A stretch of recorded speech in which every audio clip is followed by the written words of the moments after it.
Hi, Rubies, it's Coach. I wanted to read you one of my favorite books this morning, The Legend of the Indian Paintbrush. It's about a very brave boy and my favorite flower. This is called the Indian Paintbrush. And we're so lucky because in Colorado, these flowers grow in the Rocky Mountains in late summer. So I've got to see some. And they go from like hot pink to orange. They're really beautiful flowers. So this book is called The Legend of the Indian Paintbrush, and it is retold and illustrated by Tommy DePaula. So I'll read my version, and you read along with me. Many years ago, when the people traveled the plains and lived in a circle of teepees, there was a boy who was smaller than the rest of the children in the tribe.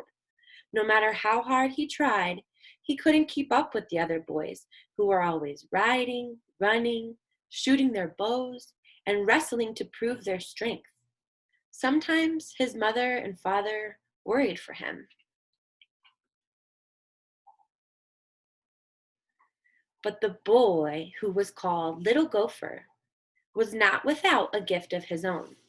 From an early age, he made toy warriors from scraps of leather and pieces of wood, and he loved to decorate smooth stones with the red juices from berries he found in the hills. The wise shaman of the tribe understood that Little Gopher had a gift that was special. Do not struggle, Little Gopher. Your path will not be the same as the others. They will grow up to be warriors. Your place among the people will be remembered for a different reason. Here's the shaman. He's the wise shaman of the tribe. And there's Little Gopher. See, they're on the plains.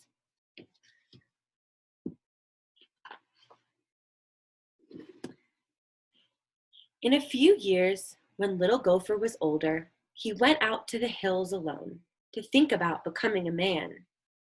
For this was the custom of the tribe. And it was there that a dream vision came to him. The sky filled with clouds, and out of them came a young Indian maiden and an old grandfather.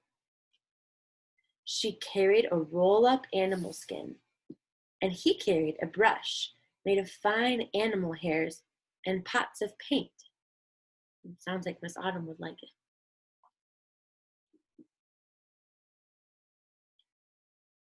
The grandfather spoke. My son, these are the tools by which you shall become great among your people.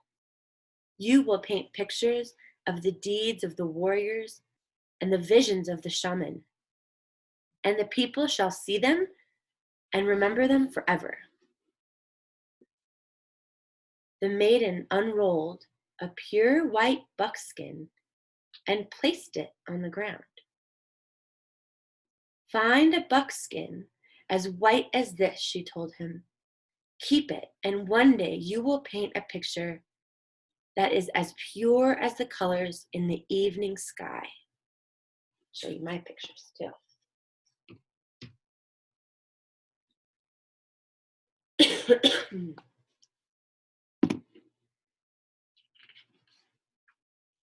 Ooh, this next page is beautiful. Here's our next page.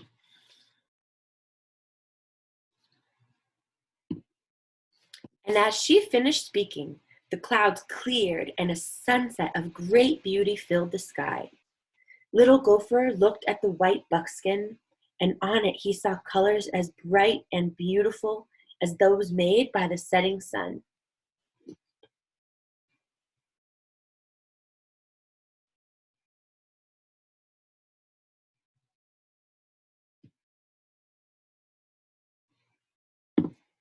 Then the sun slowly sank behind the hills, and the sky grew dark, and the dream vision was over.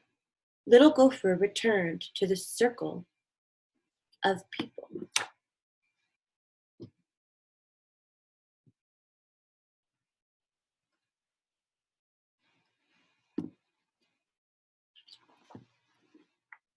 The next day, he began to make soft brushes from the hairs of different animals, and the stiff brushes from the hairs of the horses' tails.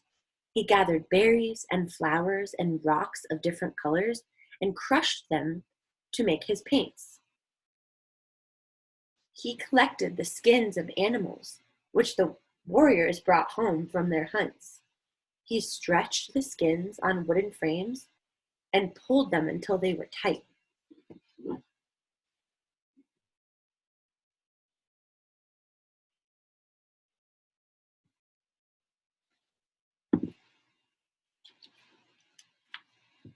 And he began to paint pictures of great hunts,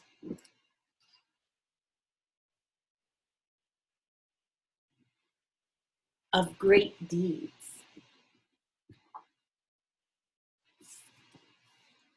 of great dream visions, so that the people would always remember. But even as he painted, little Gopher sometimes longed to put aside his brushes and ride out with the warriors. But always he remembered his dream vision, and he did not go with them.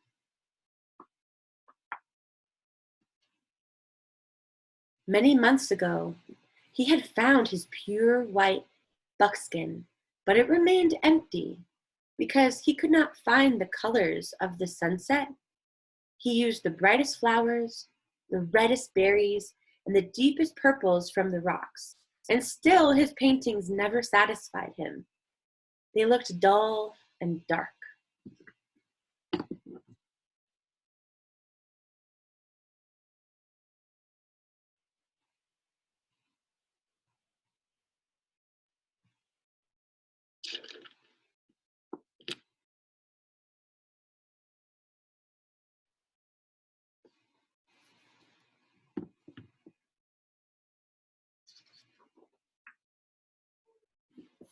He began to go to the top of a hill each evening and look at the colors that filled the sky to try and understand how to make them. He longed to share the beauty of his dream vision with the people.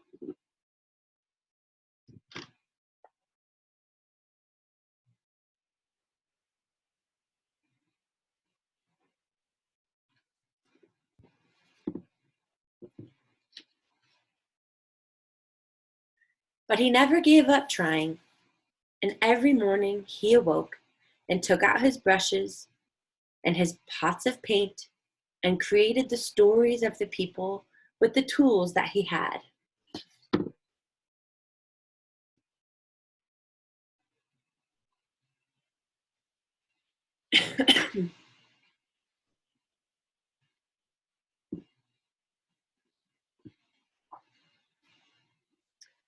One night, as he lay awake, he heard a voice calling to him, "Because you have been faithful to the people and true to your gifts, you shall find the colors you are seeking. Tomorrow, take the white buckskin and go to the place where you watch the sun in the evening. There on the ground, you will find what you need."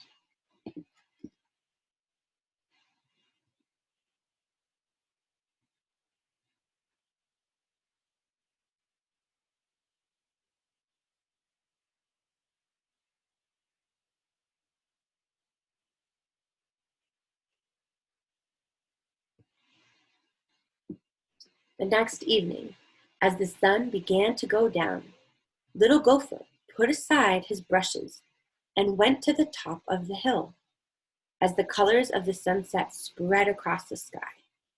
And there, on the ground, all around him, were brushes filled with paint, each one a color of the sunset. Little Gopher began to paint quickly and surely, using one brush, then another.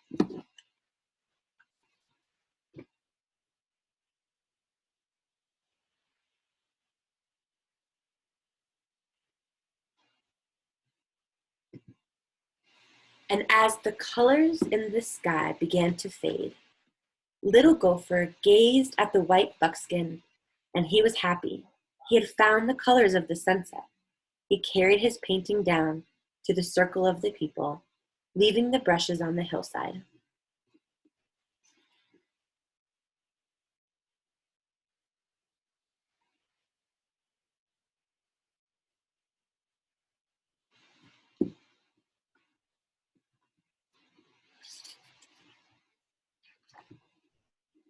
And the next day, when the people awoke, the hill was ablaze with color, for the brushes had taken root in the earth and multiplied into plants of brilliant reds, oranges, and yellows. And every spring from that time, the hills and meadows burst into bloom.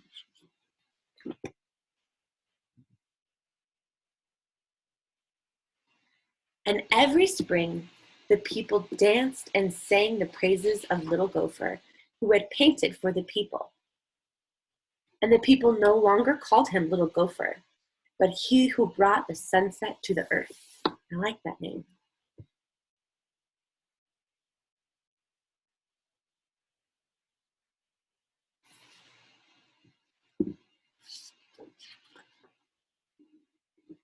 This is the author's note, so it's the last page, and I think it's going to be a little bit about this beautiful flower, Indian paintbrush.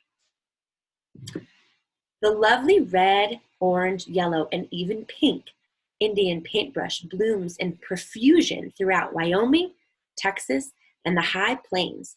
It's here in Colorado too, and has many stories connected with its origin.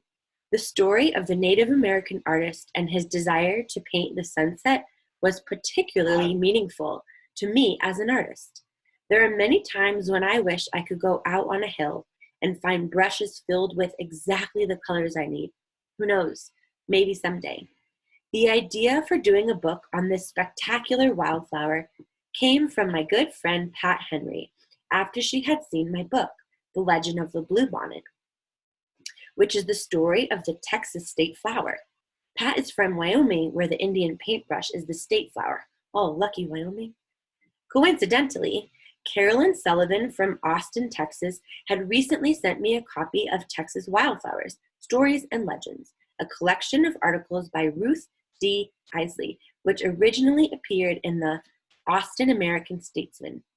Carolyn is a teacher in the Austin area, and in 1965, this collection was made available to teachers there for use with a unit on Texas trees and wildflowers. She too had read the Bluebonnet book and knew of my deep interest in folktale and legend. The Indian paintbrush is a familiar flower to Texans, and in the book I came across a brief and interesting account of how the wildflower got its name. I contacted Miss Isley, and she graciously gave me permission to use her article as the main source for my retelling of the legend of the Indian paintbrush. So I'd like to thank Pat for suggesting the book, Carolyn for sending me the collection of legends, and Ruth for giving me inspiration from her collection. I would like to thank and acknowledge Lady Bird Johnson, the former First Lady, whose untiring efforts have not only made her home state of Texas a symphony of colors with its wildflowers, but have encouraged other states throughout the country in the preserving and growing of native wildflowers to beautify the countryside. I hope you loved my book as much as I do. Miss you, Ruby, so much. Keep reading, keep working hard. Talk to you soon. Miss and love you all.